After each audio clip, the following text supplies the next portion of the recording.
Is everybody in? Is everybody in? The show is about to begin.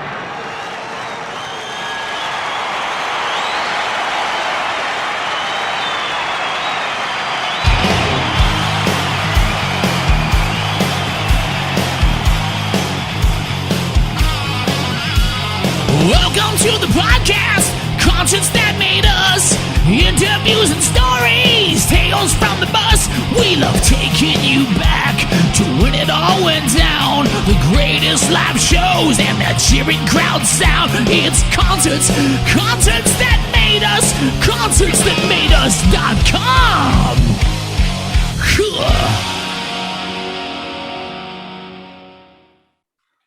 Ven, you're very welcome to Concerts That Made Us. I am so happy to be here. My pleasure. Thanks for having me. I'm delighted to have you. How are you doing this afternoon? Doing good. Just a lazy, sunny day in Los Angeles, California. Okay, now you're making me jealous. It's a rainy night here in Ireland, so we can swap if you want. Yes, the United Kingdom. It seems to be almost like that no matter what time of year you're there. True. And Ireland. Yeah, I often say we get all 4 seasons in one day over here. Absolutely. I've been there many times, so I understand. Yeah. So very exciting times for you guys right now. Venrez just released their album Purgatory Awaits.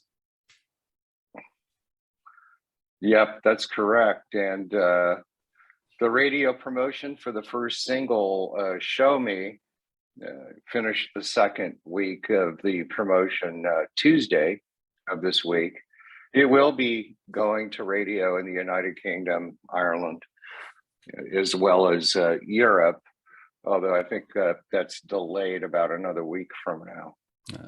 Well, I really can't wait to hear it on the radio over here. I have to say, I kind of have the opinion there's no such thing as the perfect record, but Jesus, this one comes close. I mean, there's not one song that you'd skip on it, you know? Gee, that's a heck of a compliment. You know, I'm a pretty humble guy, and it's really nice to hear things like that from people. Yeah, the record company wanted to start with a 6-song EP. We had released 2 songs, Show Me and ATM Machine, independently prior to getting the record deal, and they wanted those on the album. And we had a lot of material. I mean, we have 6 or 7 albums worth of demos. We just kept writing and recording and writing and recording. Oh, man. And, I sent about 15 of what I thought were, some of the better songs that might flow with those 2. And I think the record company did a great job of selecting, the 4 to record to go along with the other 2. And they did a great job of selecting the first radio single. It's not on radio there yet. It will be in a week or 2. Although after 2 weeks here, it's just blowing up the Billboard and the Foundation rock charts, which is just really nice. The first week, we were the most added new rock single on both Billboard and Foundation. Oh, man. And the second week, we were in the top 10 of the greatest gainers of spins on both Billboard and Foundation. And dang, that's just after 2 weeks. So I just can't believe what's going on. But I have to give the label a lot of credit for selecting the right songs. And I'll take the credit for the album order. I made the final decision on, how the tracks would flow 1 through 6. How does it feel to have a label coming in and telling you that they're going to pick the songs that's going to be on the record? I've had to make so many decisions on my own and with the band over the years. And, when you finally get a great record company behind you who's successful, I think Ted Nugent just signed with them, Dishwalla, Puddle of Mud, Candlebox, among many others are with them. They have a new all-girl band that's just blowing up. Yeah, plush, isn't it? Yeah, plush.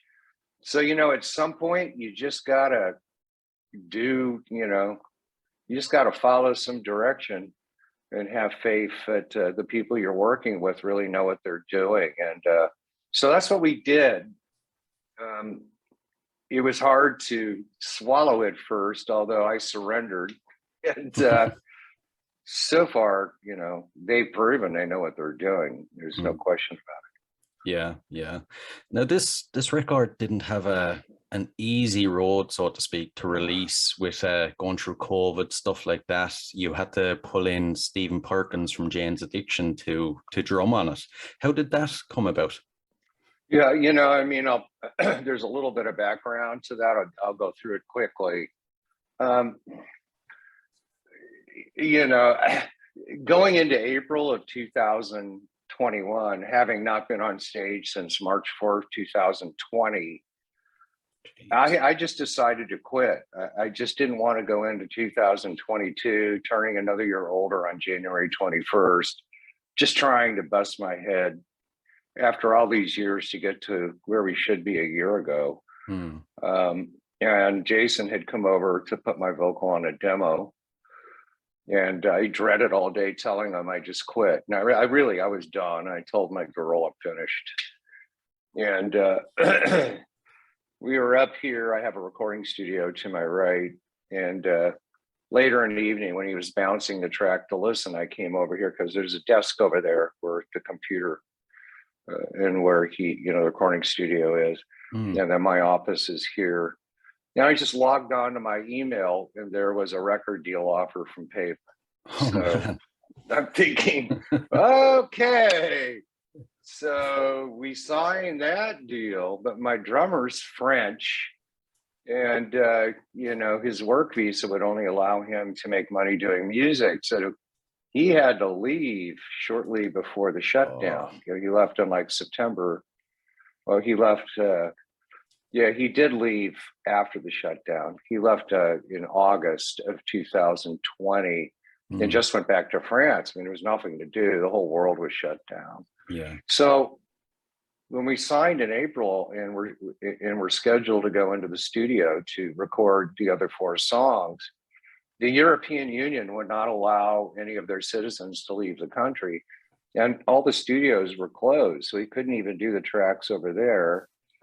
So I called my friend Stephen Perkins. He goes by Perk, the drummer for the fabulous Jane's Addiction rock band.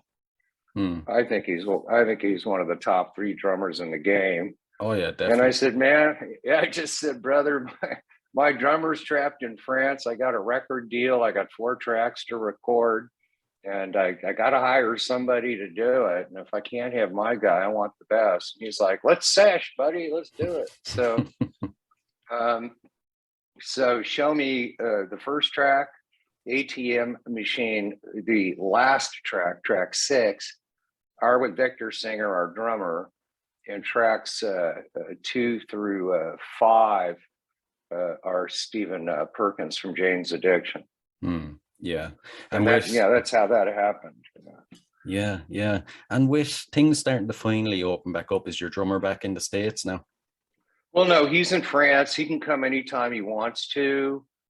My bass player, has a 10-year green card. He just applied for citizenship, but he's originally from Rio de Janeiro, Brazil. And he's got some family things going on there. So he's got to go back to Brazil on March 20th. So we're not going to really be available to rehearse till about the 25th of April. So we'll have Victor come out here on the 24th. And they're going to start booking the tour probably the 2nd or 3rd week of March. So I'm thinking sometime between mid-May and mid-June, we'll be on a pretty sizable USA tour.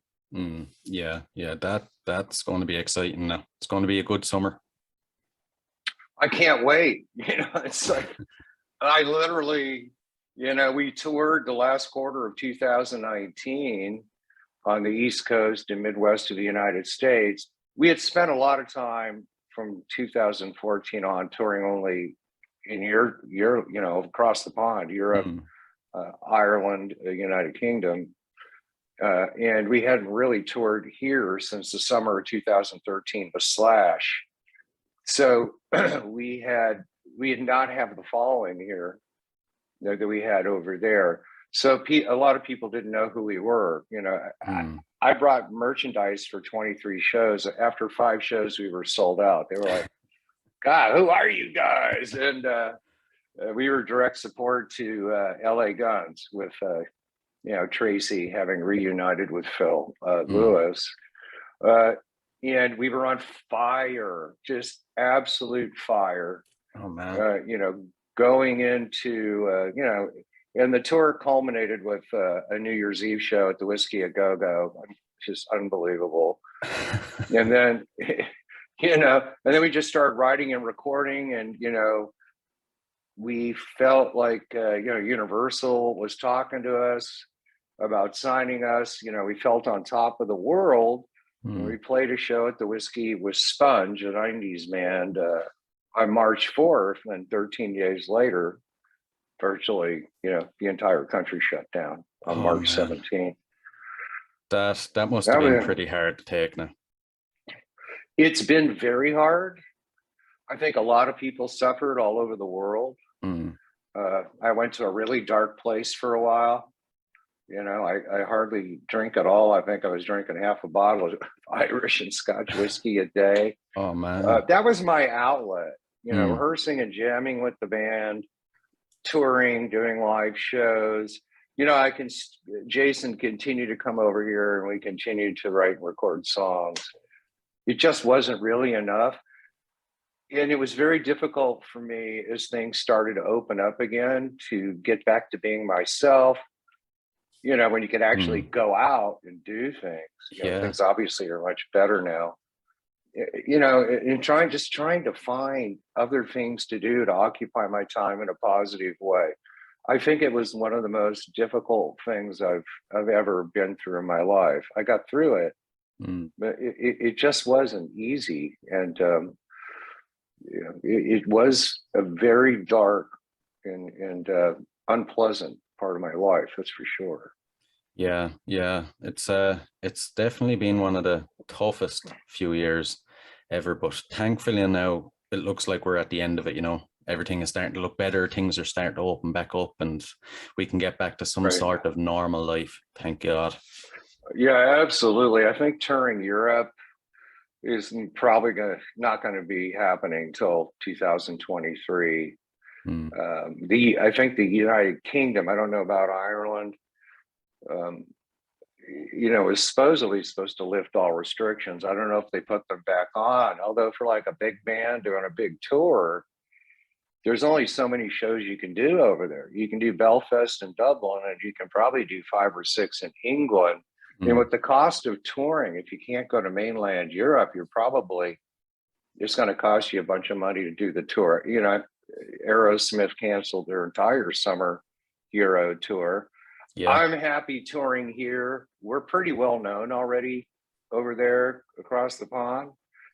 We need to build a following here. So I'm fine, just touring the United States this year. I really look forward to playing for my fellow American rock fans. They're great fans, and as the fans are in the United Kingdom, Ireland, and in mainland Europe.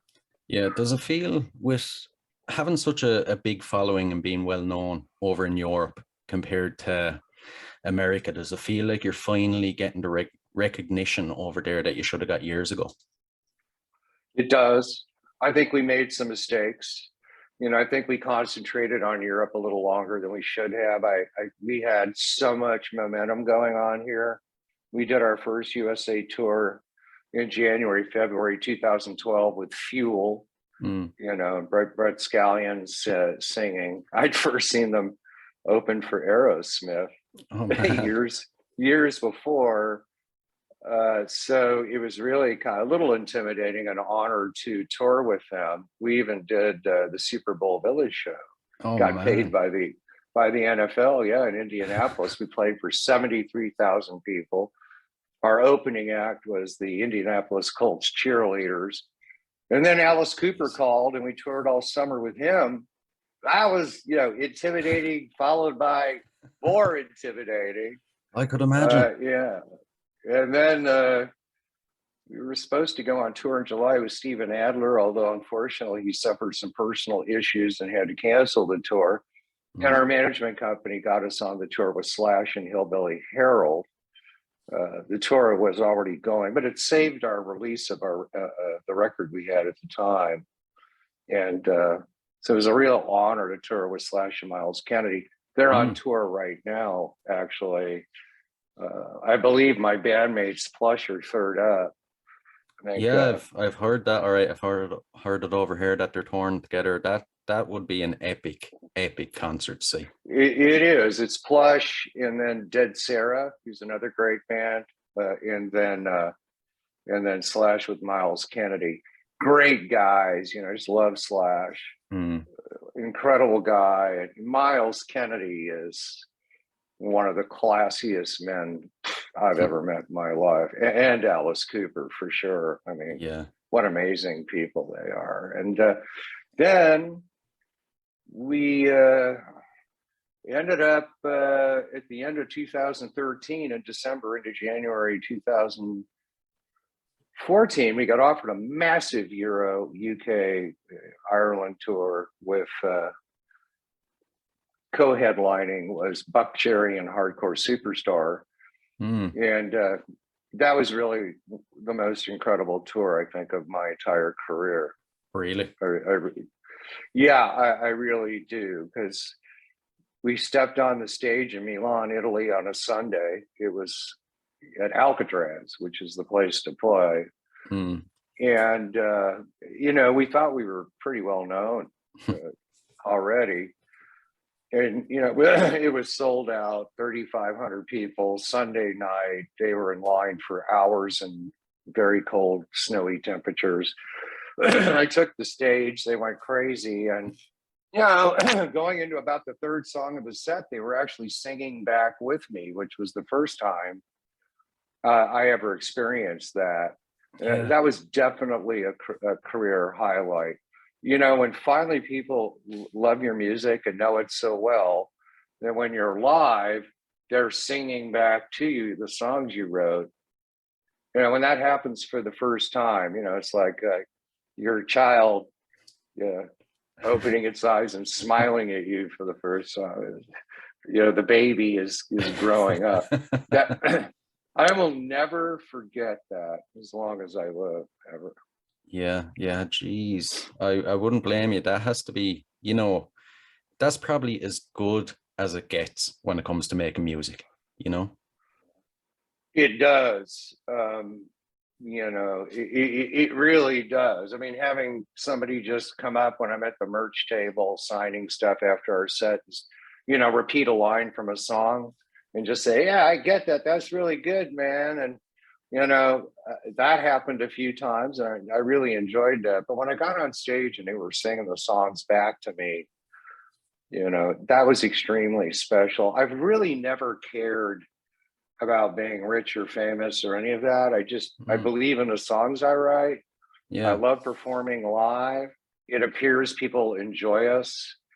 But now we got a record company behind us. We're a first-class record company. We got the top commercial radio promoter, Eric Baker, working the promotion. We're now signed to Concrete Marketing. Bob Chaparty, which is maybe the second biggest management company to the firm, Neil Warnock, those guys are humongous.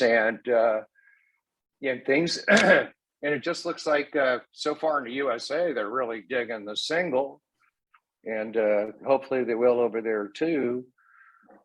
It's just very exciting. It's been divine intervention. I go from quitting, and the day I'm going to tell Jason, my guitar player who writes the music, I write the lyrics, that I quit, there's a deal from Pavement. Then my drummer can't come, and who ends up filling in on drums? Stephen Perkins from Jane's Addiction. Now we're blowing up the charts after just 2 weeks, Billboard and Foundation.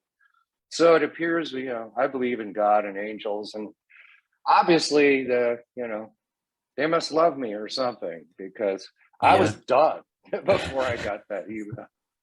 Jeez, yeah. Obviously, they were like, the powers that be were, no, you're not. You're not. You're just beginning. You're just beginning. They say that we, that we plan or dream and God laughs, whatever. I think God, if there is a great creator, which I believe, is getting a big laugh at all of this. So I'm happy that, the powers that be are working in the right way for us. Yeah. The universe definitely has a plan for you anyway. So at this stage in your career, stage in your life, how do you approach being a musician? Well, I approach it the same way I did from the beginning, although I'm much more experienced. I think right now I'm a much better singer. I think I've always written really relevant songs. The people that influenced me were Jim Morrison, and then even more so as lyricists, Lou Reed, David Bowie, and then primarily John Lennon and Bob Dylan. And when you look back at the tumultuous period of the Vietnam War here, and the hippie movement and the free love and make love not war and all of that, I was kind of young at the time, but old enough to experience it enough. And they were just writing incredible songs. I don't know why Bob's not doing it now, although he paid his price. So yeah, I don't, I could have written dumbed down lyrics and probably got a deal and been more of a poppy kind of band a long time ago, but I didn't want to do that. Yeah. So I think, the biggest thing for me is to write responsible lyrics that people can relate to heal and to learn and enjoy, just depending on the song. Yeah. And I believe I've accomplished that and continue to. Yeah. I'm actually glad you mentioned Jim Morrison. I was looking at for people that can't see it, there's an epic picture of Jim Morrison just behind you. He'd be one of my idols. I absolutely love, his songs, The Doors, even his poems. Yeah. It's I always kind of wonder to myself, it's a pity we didn't get to see what he would have done in later life. Well, he hadn't even hit his peak yet when he died. They had just put out, a new record that was just exploding. The thing with me and Jim Morrison is a few different things. Number one, he wasn't the greatest singer, but it all worked with the band. He was a poet. I think it's the same. It's the same for me. I'm not the greatest singer, but everything together, like a fine clock, with all the parts working, meaning the band, together, it all works really well. That I'm definitely a poet, and I write lots of poems, and then I turn some of them into songs. And so that's what I really related to with Jim Morrison. Could you imagine what Jim Morrison and Jimi Hendrix would have accomplished if they didn't leave us so soon? It's just mind-boggling what those guys were doing back at the time. They were only 27 years old. Yeah, that's the thing. And nowadays, like 27-year-olds, they're not even, fully aware of themselves. I feel like when you're 27 nowadays, you're not even fully grown up, and these guys, the amount they accomplished before they died, it's a scary comparison to make. It just kind of depends how old you are when things happen. The late 60s and the 70s was a different world, and the early 90s. Record company executives and AR people were out getting drunk, eating dinner in limos, pulling up to the clubs, going in while looking at the bands. If they liked somebody, they'd have a recording contract in their fax machine the next day. That ended in 1991. But you look at like Jimi Hendrix and Jim Morrison, we lost them early due to the excesses of the period. You know, just a lot of drugs and alcohol in that period. And then you look at bands like, you know, well, like Robert Plant, and then you look at the Stones, Keith Richards and Mick Jagger, who partook but got through it alive and continue to perform. You know, Kurt Cobain was a different story. And I watched an interview with Steve Perry from Journey recently. And I was wondering, how the heck could you just not want to tour anymore? And then I understood Kurt's pressure. You know, he couldn't handle the fame of it. It got so big that he didn't really like it anymore, you know. And with Perry, especially with his vocal, to have to be spot on every night, people don't understand how grueling touring is. Whether you're, you know, you're starting out in a van and in a trailer, you know, or you're going 5-star, you know, you play a show, you're going to be on stage for 2 hours, and, you know, you got to be spot on. And then, you know, you could be tired, and then, you know, you get in your bus and you wake up the next day 500 miles, 600 miles away, and you got to do it again. And especially in today's world where everybody's got a phone with a camera and a video, you make one little mistake and that's what gets uploaded to YouTube. Whether whoever filmed it knows you made a mistake or not, most of the time no one knows except for the band. But that's the piece that goes on to YouTube. So, you know, Perry just, he said, I made a bunch of money. I had a lot of fun. And I don't want to be under that type of pressure. So, you know, it's different for everybody. Mick Jagger certainly doesn't need the money. And I think I relate to him very closely. And I'll tell you why. There's just an addiction and a feeling, an experience being on stage with all that powerful music going out and a big crowd out there and it coming back at you. It's truly addicting for some of us. Clearly for Mick, he, you know, at 78, he certainly doesn't need the money to be out there. He does it because he's addicted to it. And I feel the same way. And that's why it was very tough the last couple of years not being able to play because of pandemic issues. You know? Yeah. It must have almost felt like your life force almost was being sucked out of you by not being able to get on stage and play in front of people. It not almost, absolutely happened. Yeah. I mean, I got lost, and then like Tommy Lee, and like, it's like, dude, I'm drinking. You know, he was drinking like 2 big gallon jugs of vodka a day. Oh man! And I'm like, I'm drinking half a bottle of whiskey. I don't know what happened to me. He's like, I'm drinking 2 jugs of vodka a day, and my wife just told me I need to stop. You know, so I thought to myself, okay, hail Motley Crue, you're bad, you're a badass. You know, all right. Yeah. But you're drinking vodka. I'm drinking whiskey. Okay. Yeah, I don't think they'd be the best band to try and top when it comes to lifestyle and partying. Anyway, I don't think it'd end too well for anyone. You know, I mean, I'm not a great fan of the 80s rock movement. You know, when you come up with the amazing acts that broke in the late 60s, and Led Zeppelin's one of them, Stones or a little earlier. But, you know, The Who, Led Zeppelin, Jefferson Airplane, Jimi Hendrix.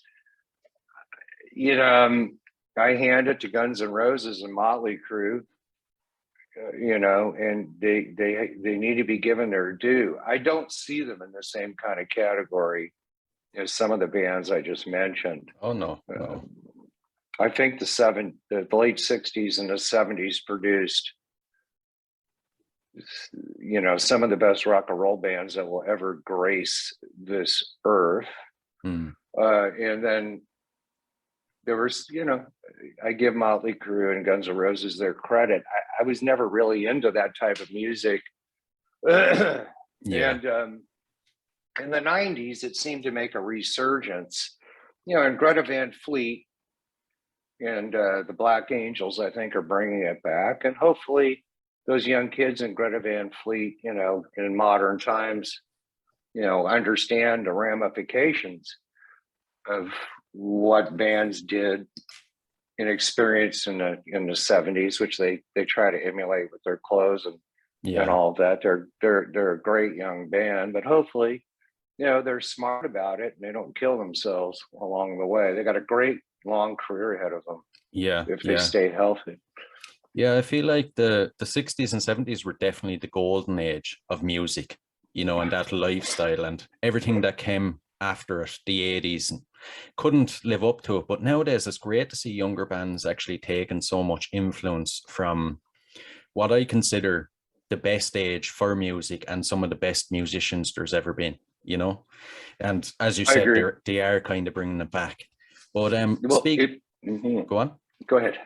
Well, I was just saying, if you go to 1976 and look at all the records that were released that year, when you have time, you and all your listeners, go check the rock albums that were released in 1976. Rumors, Fleetwood Mac. I mean, there's 15 of the biggest selling records ever, all released in 1976. Yeah. Jeez, it would have been tough to be in a band releasing an album that year. The competition was definitely tough. They all sold millions of records. It's crazy. It was a different world back then. Yeah. I don't know if I prefer today's world to that world. They're very different. But it was a different world. Yeah. Speaking of which, I like to get a sense of my guests' early influences. So I have a couple of questions now to see where your music genres came from. Can you remember your very first musical experience or memory? Yeah, I can. I was 9 years old and I Want to Hold Your Hand came on the radio. And followed pretty quickly by Painted Black by the Rolling Stones. And when I heard those, when I heard the Beatles and the Stones, I wanted to be a front man, and at 17, we put something together that was starting to, in rehearsal, it was going really well, but, you're talking the very early 70s. My dad was a heart doctor. We grew up in an affluent suburb, and it wasn't Liverpool or London or Hamburg or anywhere where there were wealths of musicians, nor in Hollywood.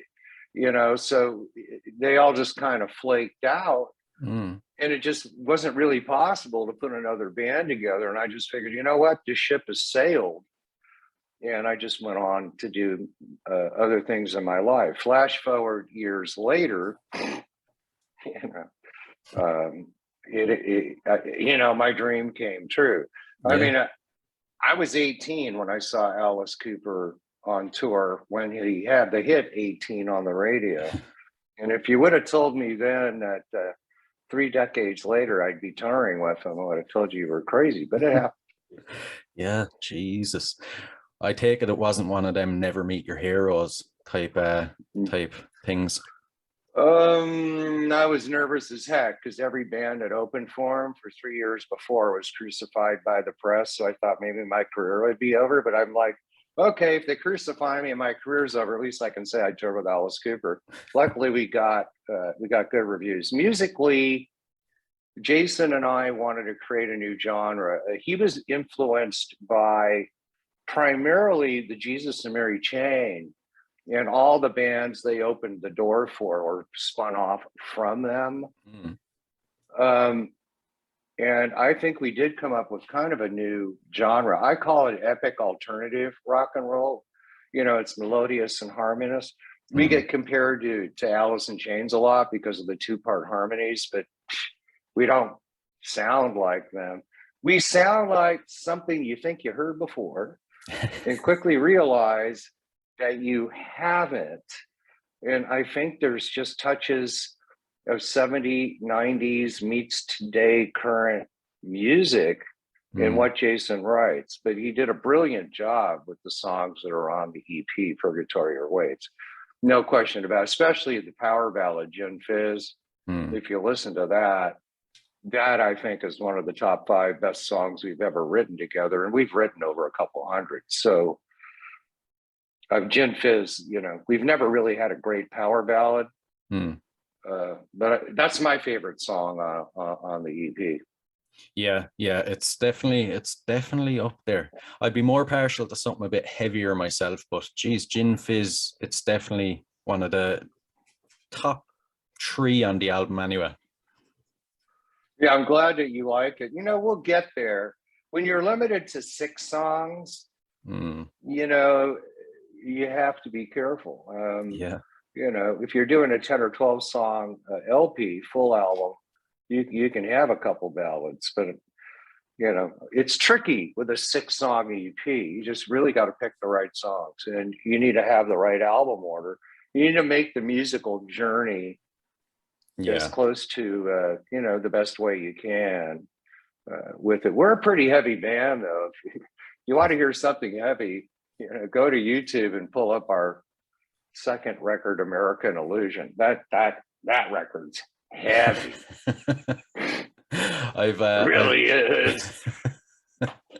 I've been listening to some of your older stuff in the last couple of weeks. All right, and geez, it you know, you guys don't actually have any bad music or bad songs. You know, everything for a listener, from a listener's point of view, everything is something you throw on and you genuinely enjoy listening to.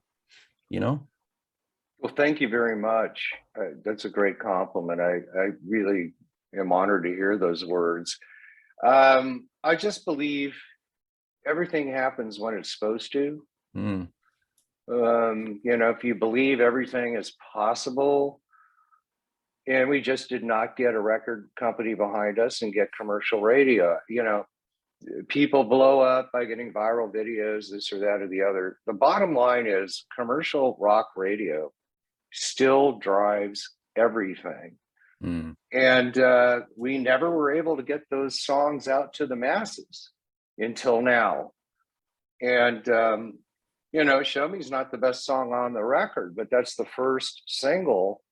And in the first 2 weeks, it's just blowing up the Billboard charts. I mean, you know, we're getting added more than the Red Hot Chili Peppers new single. And, you know, those charts, you're competing with the AAA lister big boys and girls, you know, Hailstorm, Red Hot Chili, everybody.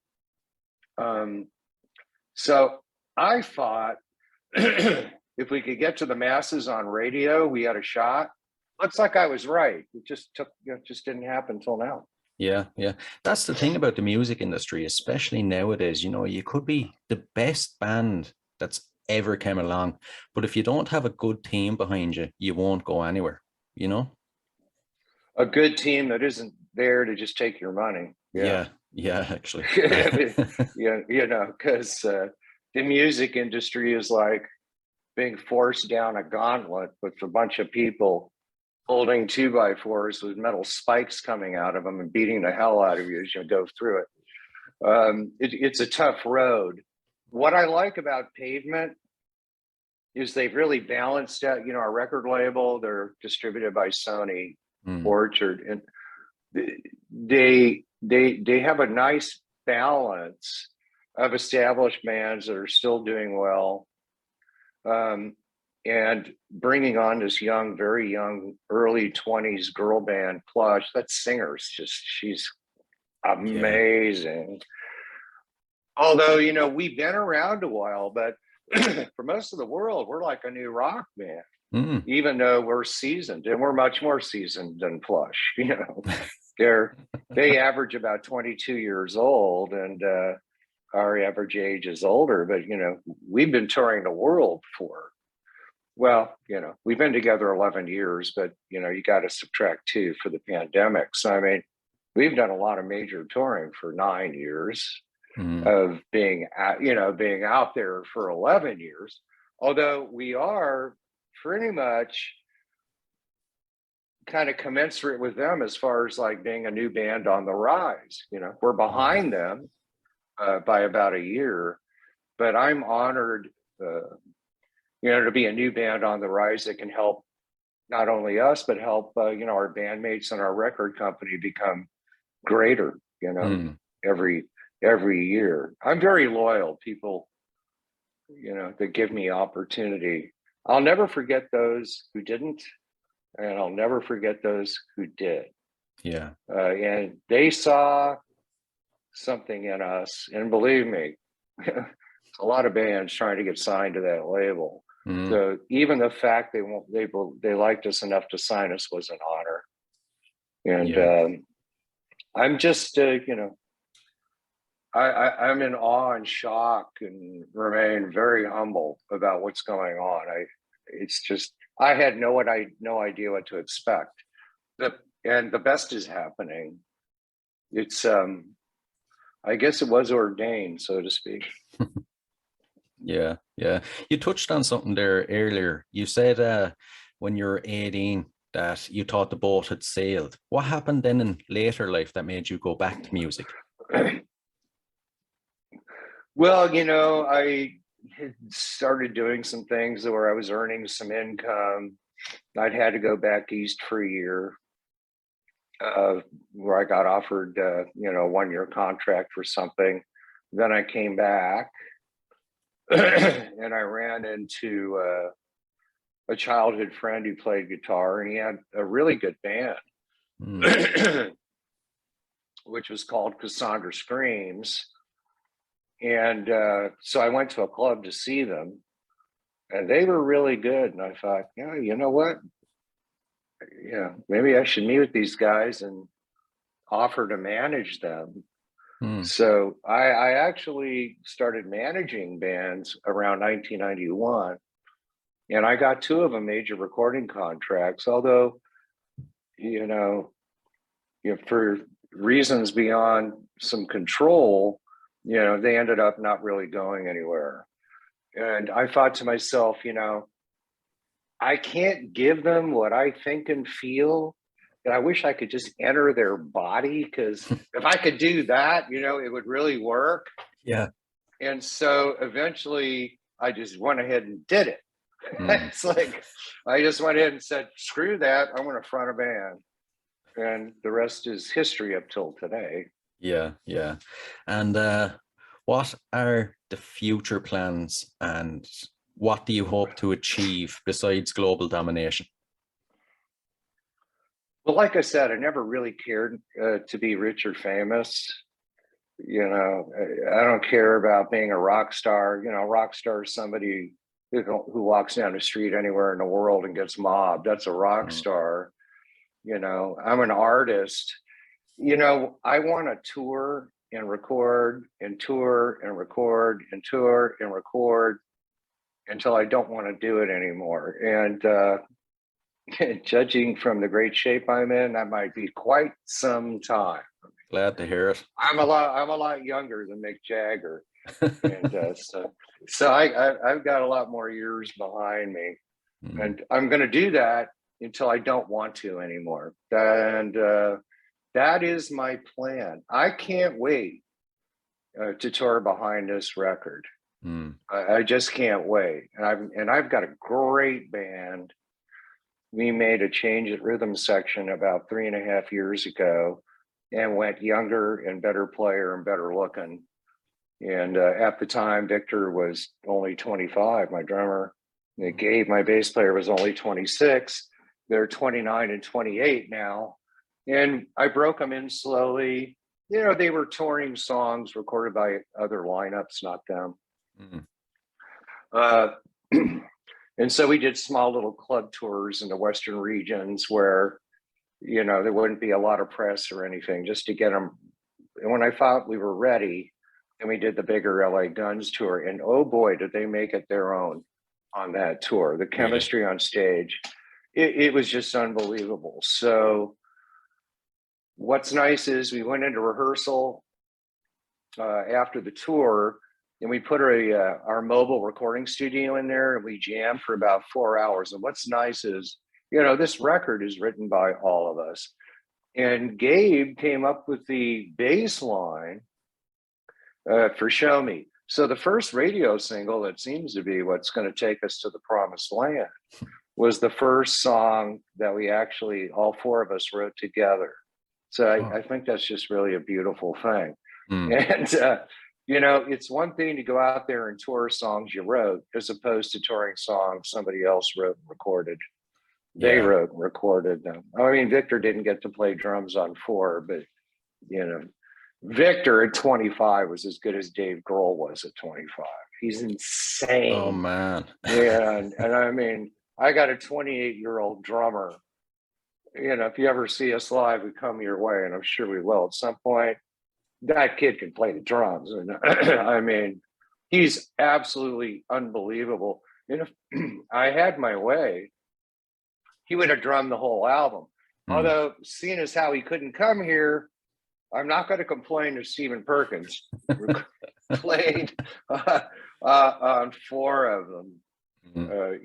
Not at all. Although Victor's going to have absolutely no problem making those songs his own. And when we tour live, you're not going to hear a huge difference from the record. Of course, we're like an Aerosmith or Led Zeppelin, meaning we don't sound like the record when we're playing live. We go on feel. Based on how we feel the audience is going. Every show could be a little bit different depending on the energy level, so on and so forth.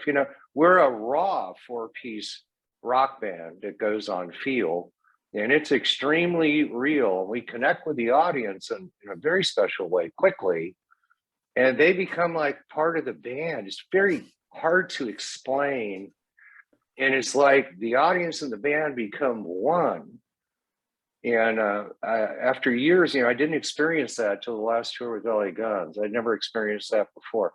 When you have that chemistry going and the band is coming together, the crowd doesn't know that the band is now at a level they hadn't been at before. It's like you're growing on stage during the show, and the fans are blown away that you're enjoying what you're doing. And the whole thing just becomes one common mesh of humanity between the crowd and the band.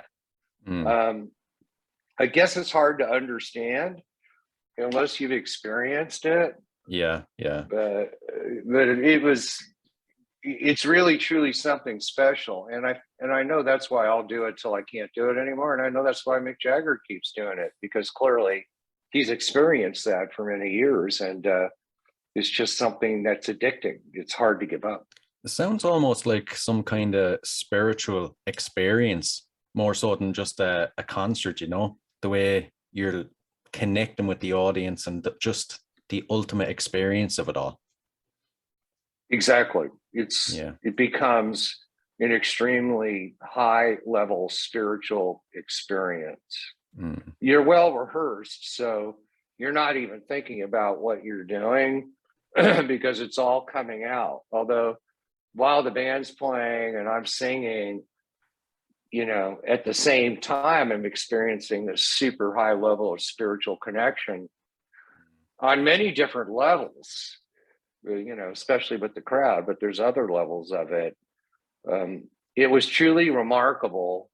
And unfortunately, COVID took it away from me right when we were just starting to just really go to other levels, as COVID took things away from many people. Although we're going to be back, in the next few months. And for those of you who buy a ticket, you're going to see one heck of a show. I promise you that.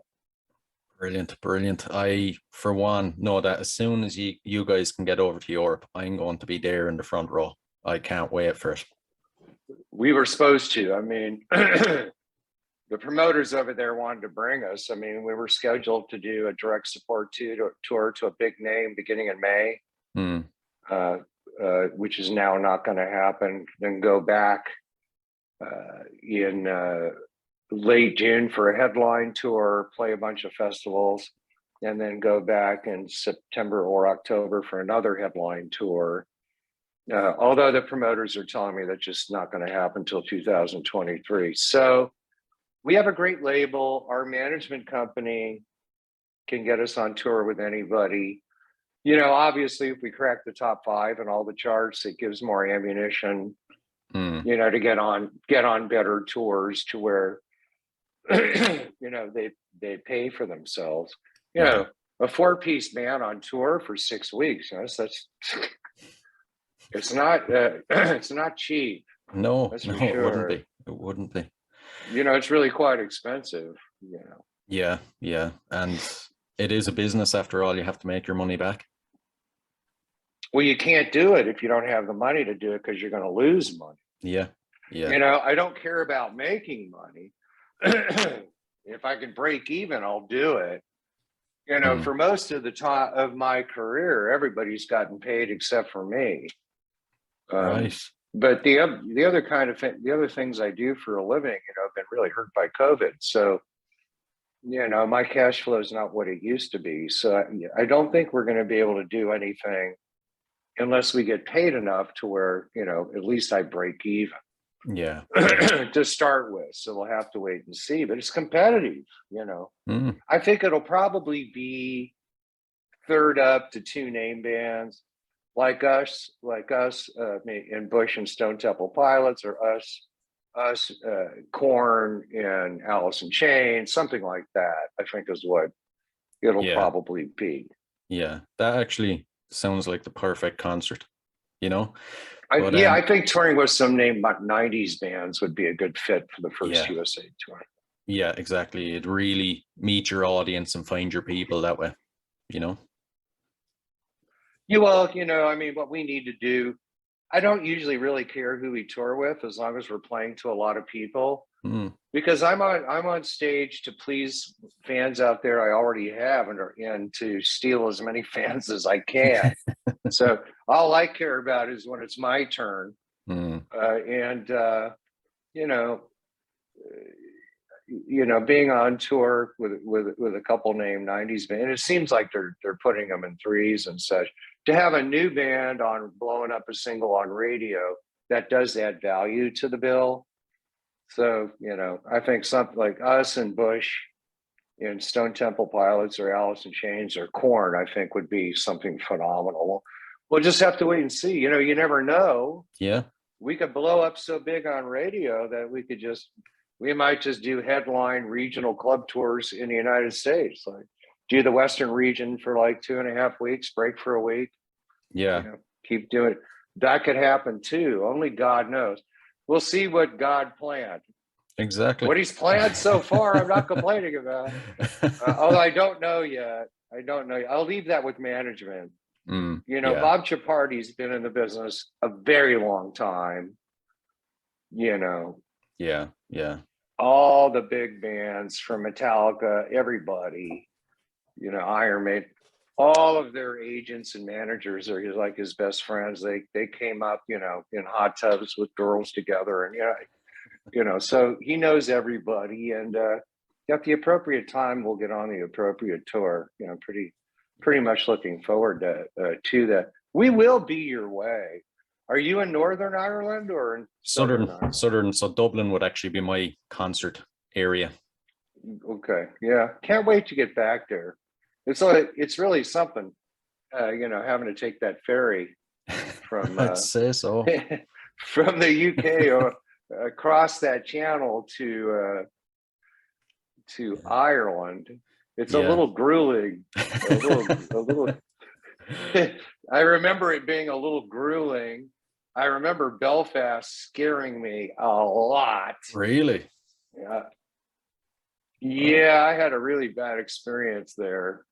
And Dublin was, you know, completely different. You know, because you're Irish. The huge difference between North and South Ireland. Yeah, I've been to the North a couple of times myself, and I get what you mean by it's a bit scary, especially when you're from Southern Ireland. It can be a bit, you know. Or American, you know. Yeah. I just made the mistake of being bored in my hotel. We had played Belfast the night before, and we were staying there another night before we went on to Dublin. And there was a real Irish pub there that Brad Pitt had spent some time at, trying to get his accent down for the Guy Ritchie movie. Oh, yes. Where he played that fighter guy. I forget the name of the film. And I wanted to Snatch, check it out. I think it was. Yeah, Snatch. So I got directions and I made this long walk through all these places and found the pub. And I walked in and there were guys playing ancient Irish instruments. It was like walking into a tavern in 1640. You know, it was unbelievable. And, you know, I just sat there and listened to the music and drank. And there were about 18 hooligans out front waiting for me. I was a little tipsy trying to figure out how I was going to make it, find my way back to my hotel. Oh, man. And, you know, I walked out and they encircled me, and it was a very scary thing. But, you know, in the end, I ended up just walking away, turned the corner, and there was a cab. And I said, you know, are you free? And he's like, absolutely, get in. I got in, and he's like, where do you want to go? And I said, I forgot the hotel I'm in. And he goes, you're Venrez. I saw your show last night. I know the hotel you're at. He took me back to the hotel. Then I went up the elevator, laid down on the bed, and I went, I am lucky, because they intended at first to beat me half to death and leave me in an alley, really. By the grace of God, somehow in my intellect and my humor, I got out of it. So that really scared me. And yes, you never go on the streets alone on tour. You always go with someone else. So that was a tough lesson to learn, but it scared me. It really did. Because I'd been all over the world several times touring, and I've never had people want to hurt me like that. Yeah, I was too naive to understand that possibility existed.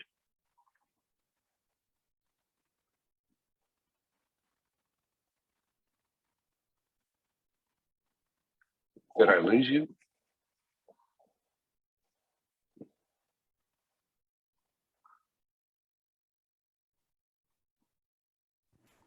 Can you hear me? Yeah, I can now. I don't know what happened there. My microphone just dropped out for a second. But Okay. At this stage, we'll move on to the last couple of questions. Okay. If you could see any performer or artist from history for one night only in concert, who would it be? Jeez, God.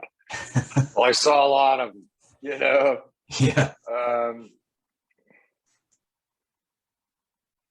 You know, it's just so close to being a tie between Jimi Hendrix and the Doors. I never got to see either one of them. I guess the Doors would. Really? I would pick them. Yeah. It's close between Hendrix and the Doors, although the Doors were really special. And they weren't set up like a regular band, you know, with Manzarek on the keyboards. Yeah, like the 1969 show at the Hollywood Bowl. Oh, man, yeah. Yeah, if I could pick, I'd want to be front row center for that show. Yeah, that would be probably, if I went to that, it'd be the end of my concert days. Nothing could ever live up to it. I'll tell you, the best show I ever saw was, you know, it was pretty tough. I saw Led Zeppelin at the end of '72. Oh, man. And Jimmy Page had, it must have been one of their first tours here, had broken his pinky finger on his left hand. Oh. And they were talking about canceling the show, but they did it anyway, including the 5 encores. Right. The total duration of the show was 4.5 hours, and Page played the whole thing with 4 fingers. Okay, that was, and they would play for 3 or 4 hours in those days. Although the best show I ever saw You know, they were all that year in '72, including the Rolling Stones Exile on Main Street tour. They had Stevie Wonder open for them, and I was just a young teenager. Was Jethro Tull. Really? The Aqualung tour. That band was absolutely. I don't think there's any words in any language to describe it. It was just the most incredible rock show I've ever seen in my life. It just blew my mind. And then, of course, David Bowie, you know, with the Ziggy Stardust tour, was a close second. Yeah, I had two of my high school buddies with me that were on the football team, so they were huge. And it was that he did two shows, Santa Monica Civic and the Hollywood Palladium. We went to the Hollywood Palladium, and they just muscled up. And I was standing 2 feet from the stage. And here comes this guy. And I mean, you really couldn't tell if he was a boy or a girl, literally. Right. You know, the original lineup with Mick Ronson. And oh my God, that was a great rock show. It really was. Although Jethro Tull was the best I've ever seen, ever. Yeah. You know, I'm getting the feeling that any of my dream concerts, you've probably been to them. I'm a little bit older than you. You know, that's what people don't really understand. I started this band when I was 54. Really? And I did my first tour when I was 55.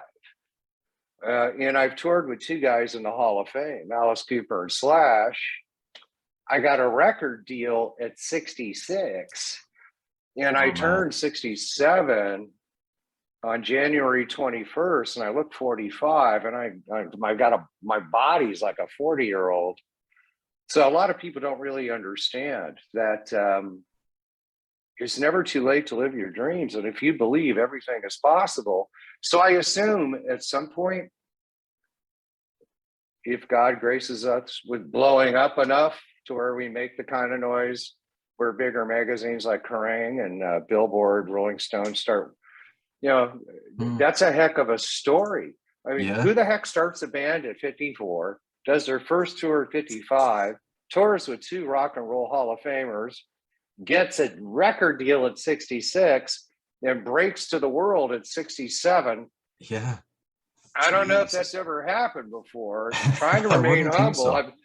I just, you know, I think that's a great story. Yeah. And I think it's a great message to everybody that it's just never too late to live your dreams. Don't ever give up. I believe I'm a good example of that. And I think that even supersedes the music, that message, actually. Yeah, yeah. It'd actually make a great biopic movie, you know?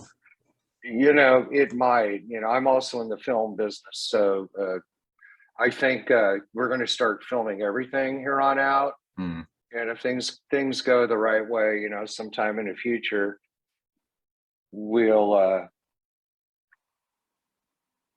sorry, I got another phone call. I think, you know, at some point in the future, we'll drop, you know, a documentary film. Yeah, yeah. Yeah. You know, you have to have that wherewithal. Look at Disney, you know, they got the Beatles, Get Back, right? Yeah. Can you imagine they were smart enough to get all that footage and be able to see those guys when they were young and what they were doing is very special. So I think we're going to, when we start touring, we're just going to film everything in front of the scenes, behind the scenes, you know, when we're recording new stuff, all of that. And we're going to keep a film record of it. Yeah, yeah, you really need to document everything. The next one then, if you could spend 24 hours locked in a room, again with any artist from history, who would it be? Steve Tyler. Really? Yeah. I would have picked him though. Well, you know, Steve Tyler got clean and sober, so it'd be a clean and sober night. And I think Aerosmith is the greatest live rock band on earth today. I've seen them several times. And I'd like to sit there and just pick his brain all night. Yeah. I really would. It'd definitely be an interesting night. Yeah, I would really, really love to talk to him because, they're an American band. He went through being very successful to, having nothing to being very successful again, understanding what drugs and alcohol can do to you, understanding the industry, especially at the age he's at now, how he conditions himself, holds up on tour, those type of things. I'd like to talk to him about. I guess I could have the same conversation with Mick Jagger. Yeah. But I think I'd rather talk to Steven Tyler. I think Mick would be boring. I was kind of thinking the same thing. Steven Tyler would be a bit more lively or a bit more fun. At this stage, Yeah. At this stage. Yeah, 30 years ago, I'd probably say Jagger, but not now. Yeah. It'd be Steve Tyler. Yeah. And if there was a song that could appear on the soundtrack to your life, what would it be? A song that would what? Repeat that? Appear on the soundtrack to your life, what would it be?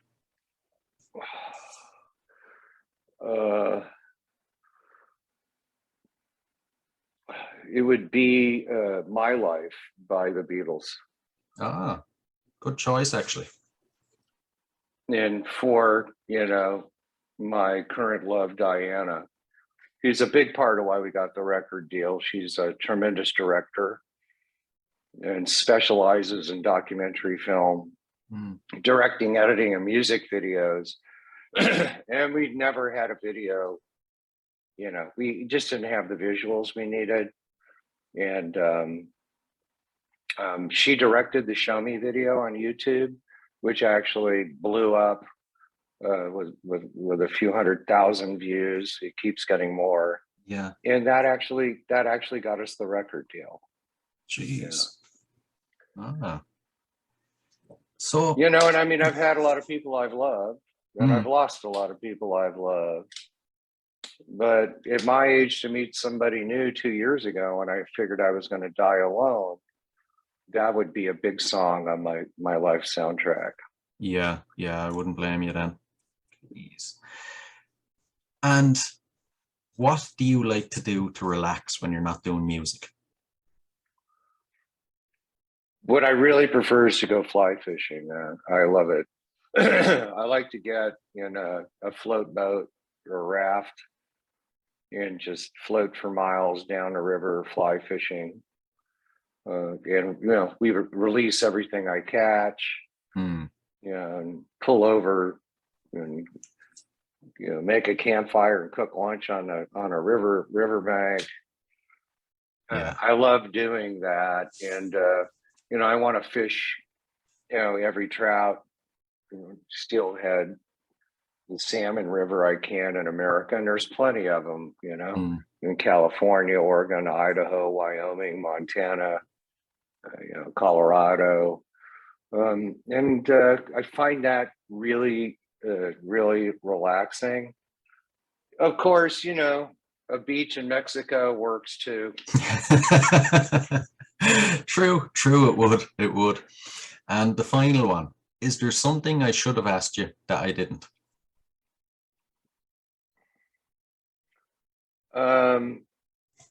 Why did I start a band at 54? That's actually a very good question. Yeah. Do you want the answer to that question? Yeah. I really didn't. I hid the fact I could sing ever since that band broke up at 17. And I had friends that were producers and performers that were friends of mine for 20 years. And one of them, who was a producer and a great keyboardist, had forgot something at my house, called me at work. And he said, I need to pick this up. And so I'll leave the door open. And what I would do when I came home back from work is I had a PA system, and I'd put in my iPod, and I'd sing and dance like karaoke to stuff for an hour to stay in shape. Yeah. And you know how you feel someone's behind you? I felt like someone was behind me. So I turned it off, and I turned around, and he was looking at me with his mouth open.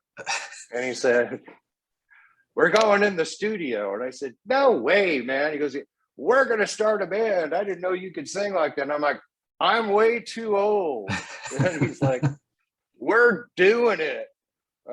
So I got pushed into it, and I figured, we'll do it. We'll have fun. It's just a hobby. And the next thing I knew, I was on tour with Fuel and Alice Cooper and Slash. I mean, that's what happened. Jesus. I didn't think that was going to happen. No. I didn't plan. You know, I actually thought it was a great hobby and release. I had some great musicians with me, and we played a show at the Key Club, and there was a European promoter. And next thing I knew, a week after the show, I got a call. He said, we're booking Tracy Guns over on a Euro tour. We want you to tour with them. And I said, okay. So December 2010, then we went back in June and did another big Euro tour with him. And then beginning in 2012, it was Fuel, then Alice Cooper, Slash, Buckcherry, rest of history. Jeez. And we toured with a lot of other people, but that's what really launched us. Yeah. Jesus. Well, listen, I've really enjoyed the last hour or so chatting with you. It was an absolute pleasure to get an insight into the band. Thank you so much for having me. It was kind of a long interview, but I really enjoyed being interviewed by you. It's been a pleasure. Thank you so much. Thanks. And I look forward to having a pint with you when we get to Dublin. Exactly. Guinness, it shall be. Yeah, exactly. And when you get over here, you might tell me where the Fountain of Youth is, because you genuinely look fantastic. I would have never said that. I'm telling you, man, I really, my girl's 30, I'm 67, but I look like I'm 40. It's just really weird. I don't know. Must have great genes.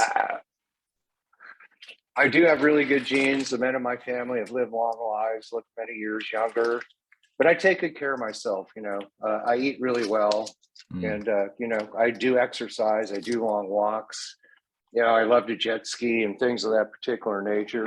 I'm getting back to being active. I have a pool here in my apartment, so I'm swimming 25 to 50 laps a day. And I'm really just trying to get myself in tour shape. But for some odd reason, I guess the powers that be wanted me to do it now. Because if I did it then, I wouldn't have appreciated it as much as I do now, but I wouldn't have lived to be past 30. Not in those days. No, absolutely not. Not with the drugs and alcohol going around at that time. Yeah. I probably would have been a casualty, enjoying Jim and Jimi Hendrix, Jim Morrison. But now I can appreciate it. Yeah. It's just strange how things happen. It really is. But it's been an absolute pleasure, and I can't wait to meet you. We will be there. Between now and the end of 2023, we will definitely shake hands and have a pint together, my brother. I look forward to that. All right. Me too. Take care. You too. Take it easy.